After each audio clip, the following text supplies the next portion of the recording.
L'audit de la fonction publique commandité en 2010 par l'ancien Premier ministre Paul Biomba, aux fins de la maîtrise de ses effectifs, de sa gestion efficace et efficiente en vue de la rendre plus performante, a vu ses résultats confisqués par les mêmes qui lancent cette énième opération aujourd'hui.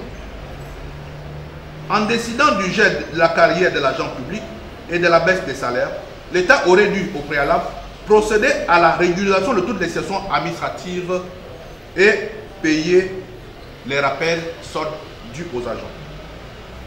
Aussi, l'USAP, tout en reconnaissant que certaines de ces propositions ont été prises en compte,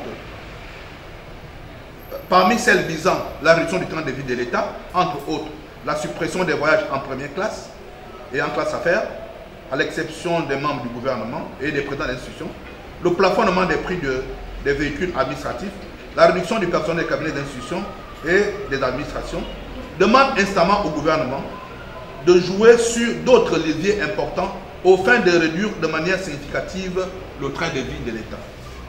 Il s'agit de la suppression de toutes les agences qui s'arrogent la mission régalienne des services publics et dont le traitement social des agents n'est pas celui du régime public. La suppression de la commission pour la protection des données à caractère personnel dont les missions relèvent du ministère de l'administration du territoire. La suppression de la commission de lutte contre l'enrichissement illicite. La suppression du décret 12 qui fixe la solde forfaitaire dont le poids sur la masse salariale est énorme.